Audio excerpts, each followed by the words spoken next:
Delhi is hoping to put a difficult few weeks behind it when the opening ceremony officially kicks off the Commonwealth Games this weekend.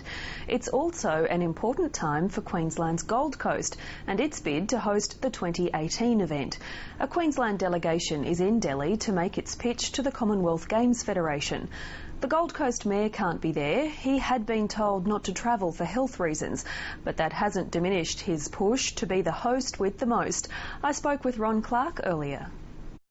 Ron Clarke, looking at all the problems leading up to the Delhi Games, are you sure you want them on the Gold Coast? I don't think there'd be any problems on the Gold Coast. I mean, we're a welcoming community. We're used to tourists. We have the facilities. We have the interest in big events.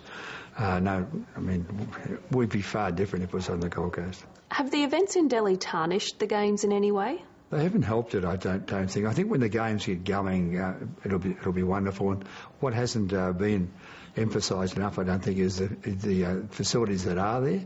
There are some wonderful facilities. They're built, wonderful architectural facilities and complexes that are there to be seen. But no one sees the good ones. They just see the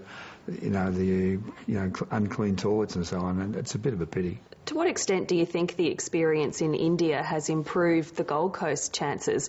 It's a clean city, it's a secure city, there's no dengue fever. Hey, it's more than, it's a very clean city. We clean every day.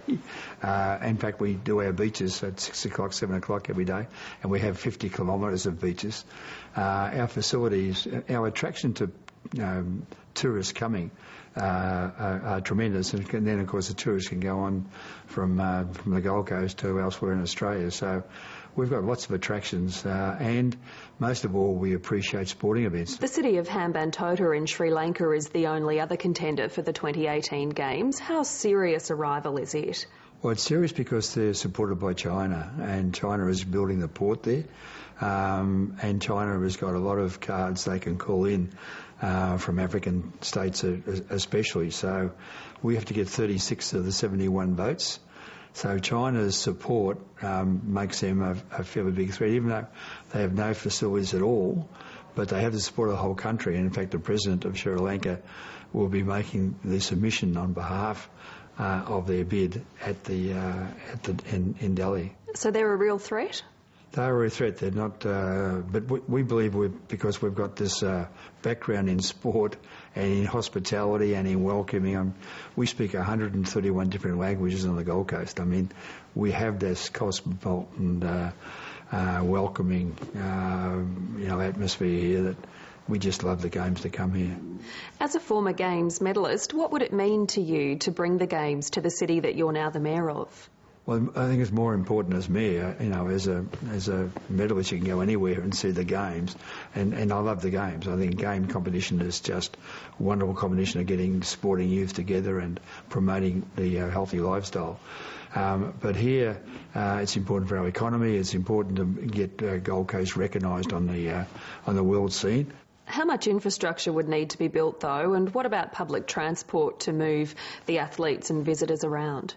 Well, I mean, transport here is so easy compared with the cities where the Games have been. I can assure you, transport is a shoo-in, but we'll have a rapid transit system operating by then to get around the city. We have got a great network of buses anyway, and I mean, we're used to we've got 60,000 spare beds in our official accommodation, plus we have a lot of accommodation throughout the residential area, so we can handle any amount of visitors that they have without any problems whatsoever, and people can take them around. So I don't think most of our facilities that we've planned are within 10 kilometres of each other. I mean, you could ride there. It costs a lot of money to stage the Games and build new facilities. Is it worth it? Are there long-term returns? Yes, short-term and long-term returns. The economy boost is around about 800 odd million, for us here as a city, and I'm sure it'll be carried on and multiplied with what it's going to help through Queensland especially. And then there's the aftermath of the facilities that you have here that will bring and attract more people, more teams to train here. Our weather is perfect, so these facilities will continue to be used, and that's where I believe, have an edge on Sri Lanka, for example, where the facilities will probably not be used again. Ours will be used all the time. We're just hungry for facilities, tennis centres, anything you name it. We'll use it if it's built. Are you a little bit disappointed to not be in Delhi this weekend to help make the presentation to the Games Federation? Yes, I made a last-minute try. I got a clearance on Thursday that I could possibly get across there, but it wasn't until last Thursday, and it was just too much. But the red tape was just too much, but I would have loved to have been there personally. But what we can do is provide hospitality to the delegates when they come here. This is the most important. We want the delegates to come here so we can show them for themselves what the city is like, the hospitality of the city and what our facilities are. And if we can get them here, then we should be a shoo-in. Ron Clarke, thank you. Thank you very much. And the winning city for the 2018 Games will be announced November next year.